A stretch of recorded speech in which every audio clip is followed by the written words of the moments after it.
Hey, what's up? This is Diesel, and this morning we're going to talk about from 2000 to 2018 SummerSlam match I was most excited for. Now, 2000, 2018, I started watching wrestling in 2000, so therefore I cannot say what matches I would have been excited for in the 1990s because I wasn't watching them. I'm talking about heading into the show, which match I'm most excited for. Some were great, some disappointed me. But going into the show, I'm going to talk about which match I was most hyped for. Starting with 2000, Dudley Boys versus Hardy Boys versus Edge and Christian. Tables, ladders, and chair. TLC, TLC, TLC. What was funny for me was that famous singing match. Thought it was pretty funny how they did that. TLC match.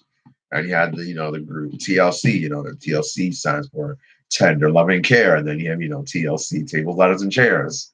And what more can I say about that match? Epic match. Period. Not much more I can say about that. I will say, looking back, I feel the Hardy should have went over here. But oh well. So 5-star classic. 2001. Okay, if you know me, you already know what this one is. The Rock versus Booker T. Started watching wrestling in 2000. Then eventually The Rock has the WWE title, Booker T has the WWE title, both black, rock bottom, bookend,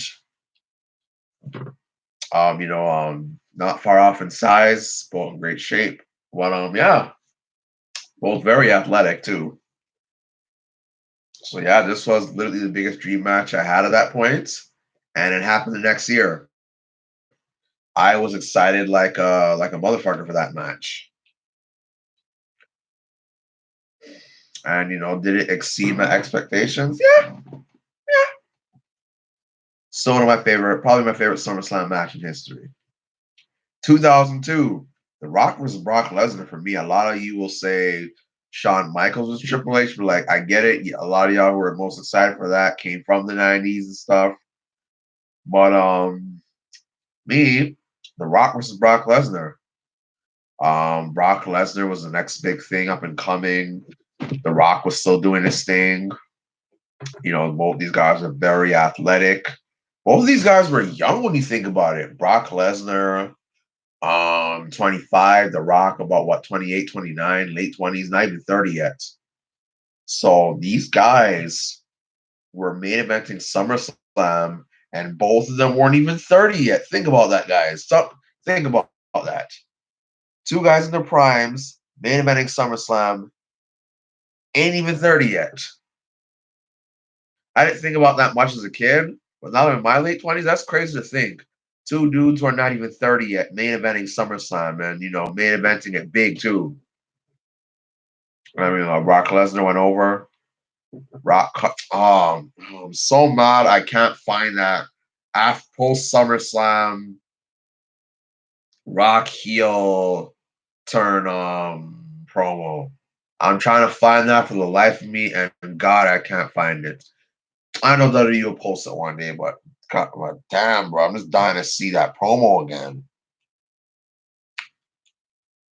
2003, the Elimination Chamber match, Goldberg was Triple Goldberg. Even as a kid, I knew where this was gonna go. I knew Goldberg was gonna tear the house down. Sad he didn't win, but yeah, he tore the house down. Like, I'll say this: first Elimination Chamber, RVD made that a classic.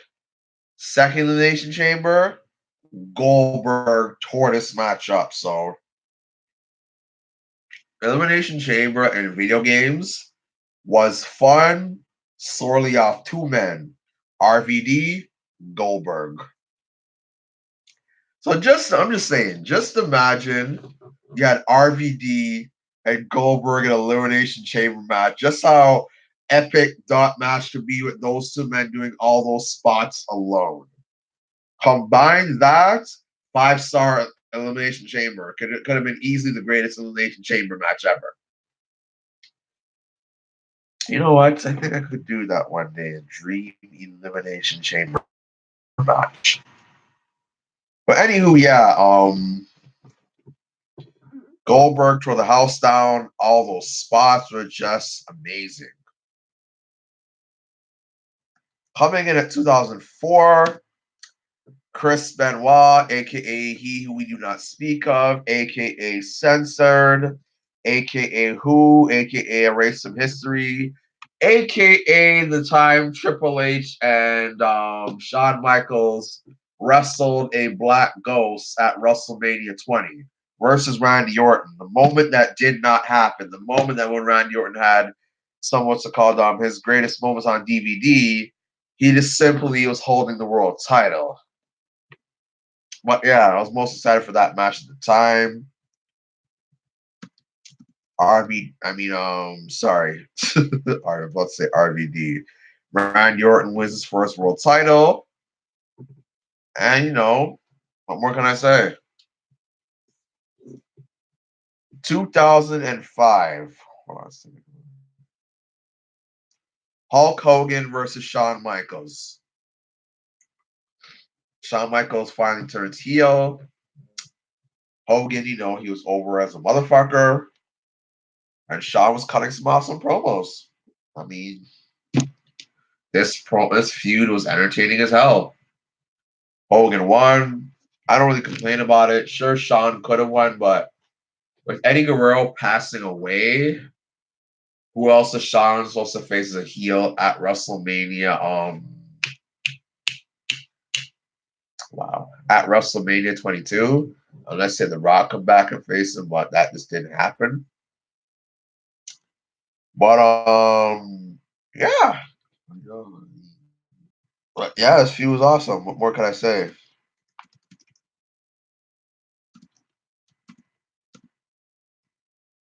Sorry, guys, just typing something quick.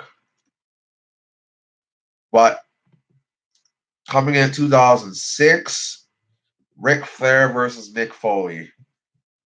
I am not going to lie to you guys still. When Ric Flair called Mick Foley a glorified stuntman, I kind of thought that was hilarious. It's one of the ones I shouldn't laugh, but I'm sorry. I found it really funny. And you can just see the real life tension and heat between the two.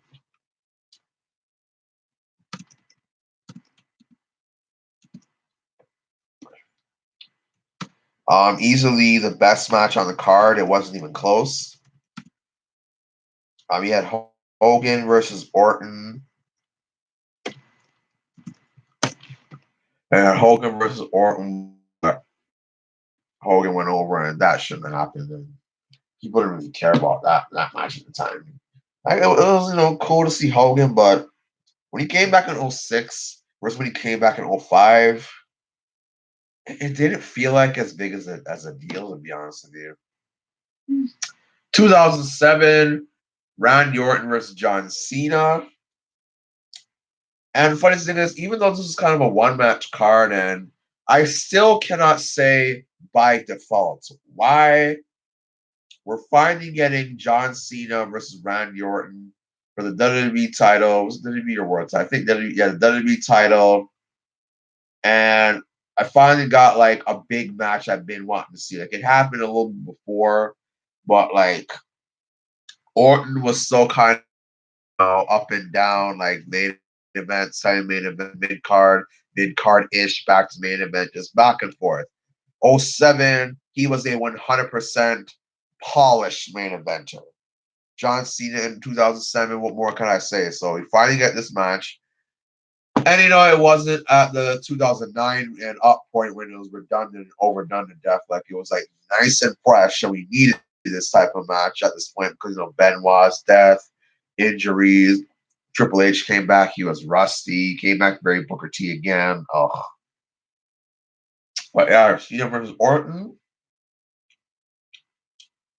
A breath of fresh air for the main event and something we really needed at the time. So let's say if like all that stuff did not happen, like Benoit not passing away the way he did, everybody wasn't injured, like Undertaker and stuff. I still would have been most excited for this match. No word of a lie, guys. 2008. Oh, I gotta say Batista versus John Cena for this one. Like Edge versus Undertaker Hell in a Cell sounded awesome even back then. Like I was hyped for that match. But you gotta understand, Batista versus John Cena, like that was one of my biggest dream matches ever at that point. Now, unfortunately, the build-up kind of sucked. It felt lackluster then. It is aged even worse now. Worse, so you look at the Cena versus Batista feud in 2010, and it just puts this feud to shame. And it just sucks that Cena versus Batista, a match that should main event SummerSlam or WrestleMania, but didn't. And I try to think of what would be the perfect time to main event a SummerSlam or WrestleMania. Uh, WrestleMania 23. Let's say if you did Undertaker versus Shawn Michaels and Batista versus John Cena, yeah, you could close that WrestleMania 23. But at the same time, would I have really risked throwing away Undertaker versus Batista for WrestleMania 23 because Batista really needed that match? But yeah, Undertaker versus Edge comes close, but Cena versus Batista is my biggest dream match at that point. 2009, what else think I'm going to say? Easily Jeff Hardy versus CM Punk. CM Punk was my dude. Jeff Hardy, I respect this guy, and I've seen him in 2000. The attitude as a tag team wrestler to make it this far was amazing. Easily the most over and the most popular guy in the company at that point. I could argue he was so over and popular that if he ended the streak, people would not have a problem with that. But yeah, Jeff Hardy wins Money in the Bank. No, sorry, CM Punk wins Money in the Bank. Jeff Hardy wins his first world title. Punk cashes in and turns into the ultimate heel. You have the perfect babyface versus the perfect heel. Did they close the show? I'm not sure. Yeah, what happened? This is how bad wrestling is fun. I kind of forgot certain things at this point. But yeah, great match. One of the best matches this year. Friggin' classic. And 2010, Team WWE versus Team Nexus. What else? Hottest thing of the year. And then Cena wins and messes this up. Speaking of Cena, 2011, John Cena versus CM Punk. Kind of by default, to be honest. Brought CM Punk back early, but at the same time, WWE didn't have much going for them. I don't know what more to say about this. Kevin Nash comes back, Del Rio cashes in. Cool. 2012, though. This is where things pick up. Brock Lesnar versus Triple H. That was one of my biggest dream matches at that point. There was some rumor. Oh no, there was that Orton versus. No, I don't think there was. I don't know. But Brock Lesnar versus Triple H, big dream match for me. Me personally, I like how the match turned out. I like how they went a little more technical ability and stuff. Like working on body parts. People didn't like that, but I liked it for what it was. I really did. I was kind of laughing when Triple H was trying to get sympathy from the crowd, and that bombed epically. Yeah. Coming in at 2013, Daniel Bryan versus John Cena. Daniel Bryan's coming the man. He was mad over. Nobody was on Cena's side for this one, not even the kids. Everybody was for Bryan on this one. But the promos, the feud looking back was frigging awesome. And to be honest with you, the Bryan versus Cena feud has aged better. It was great then, but like it's aged a little better for me now. 2014, John Cena versus Brock Lesnar. Lesnar destroyed Cena. We all kind of wanted that. We all cheered. Not more I can say about that. 2015, Brock Lesnar versus Undertaker. It was a good feud going into it. I mean, this show, like, I wasn't really excited for this one, to be honest. So, kind of by default, didn't really watch the show. Didn't really care to. But, yeah. Taker versus Lesnar. 2016. Okay, this one I was really, really excited. Brock Lesnar versus Randy Orton. And unfortunately, what a bust that was. Did very little. Beer finishing moves. Orton gets busted open. Done. Shake my head. 2017, this one's by default. Brock Lesnar versus Samoa Joe versus Roman Reigns versus Brock versus Braun Strowman. Wow, 2013, 14, 15, 16, 17. 5 SummerSlams in a row. And Brock Lesnar were involved in all the matches I was most excited for.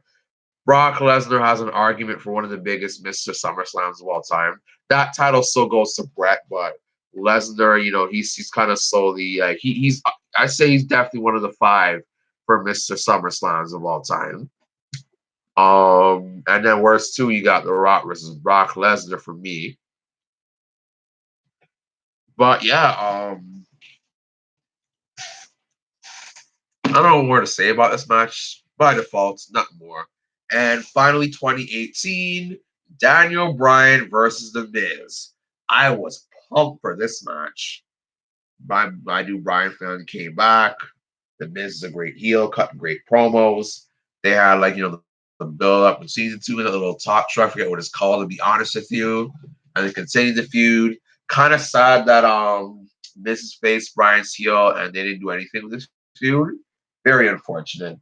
Thank WWE for messing that up with the Miz, because the Miz, be like a lackey for Shane and have him lose every minute. But yeah, shame. But I don't know. What more can I say about this match? Best match on the card for me. It lived up. Great storytelling. Great feud. Great build up. Everything. The wives and stuff. But yeah, I wish they continued the feud, but WWE messed it up. But 2000 to 2018, those are all the SummerSlam matches I was most excited for. You let me know which SummerSlam matches you were most excited for leading up to the SummerSlams you watched within your lifetime.